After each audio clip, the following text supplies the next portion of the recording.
Jai Hind, one and all. The topic we are going to take today is force and torque experienced by an electric dipole in an uniform electric field. Suppose we are having the electric field in this direction. The arrows are showing the electric field. Now we kept an electric dipole having the length of 2a in this electric field as shown. This is minus q plus q separated by a length of 2a. Since the plus q is experiencing a force in the direction of the electric field which is given by F equals to plus QE, and the negative charge Q is experiencing the force in the opposite direction of the electric field given by F equals to minus QE. Now the net force will be equals to QE minus QE equals to 0. Now we do know very clearly from the concepts of class 11 that it will be acting as a couple, since minus q is experiencing a force and plus q is also experiencing the force having equal magnitude and opposite direction. So it will try to rotate the dipole in anti-clockwise direction and will try to bring the dipole in the direction of the electric field. Now we do know very clearly that the direction of electric dipole moment is from minus q to plus q. Therefore, since it is showing a rotational behavior, therefore it will be experiencing a torque. Now the formula of torque is tau is equals to R cross F in vector notations, where we do know that this R is perpendicular arm of the couple. Now, how we will see the couple? We can see that it is the angle theta. So, 2a will be having a component in this direction, as well as if we draw a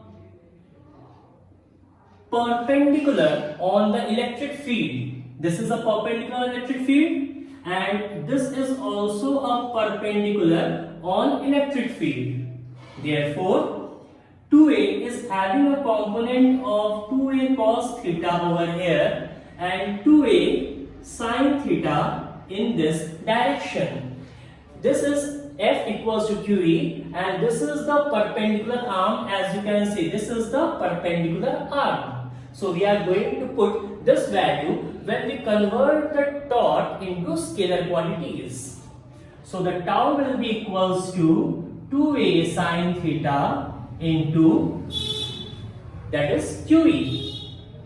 That is QE. So we have converted torque into scalar quantities since we broke the arm in its components. So on rearranging, we will get Q into 2a into E sin theta.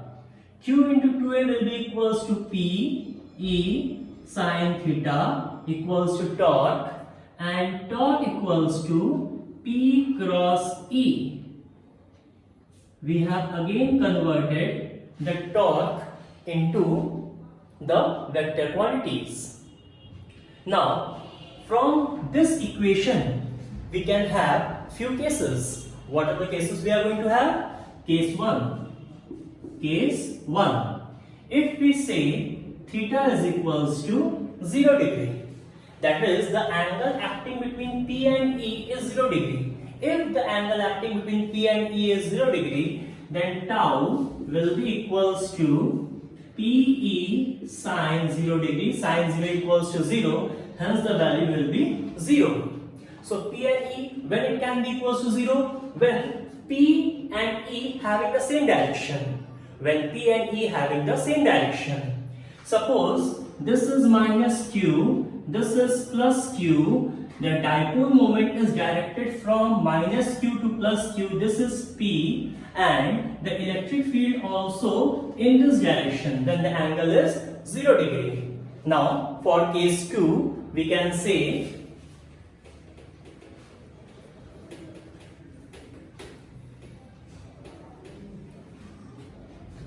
for case 2, if angle theta is equals to 180 degree. So what can happen? This is minus q, this is plus q. The direction of P in this direction and the electric field is in this direction. So the torque is equals to PE sine 180 degree, and it will be again equals to 0 because sine 180 is equals to 0. This case will be known as unstable equilibrium. And this case, when the theta is equals to 0 degree, it will be known as stable equilibrium. Now we can ask when the value will be the maximum. If theta is equals to 90 degree, then tau is equals to PE sine 90, and we do know that the maximum value of sine 90 is 1, hence the tau is equals to PE, and this is the maximum value. This is the maximum value. Thank you.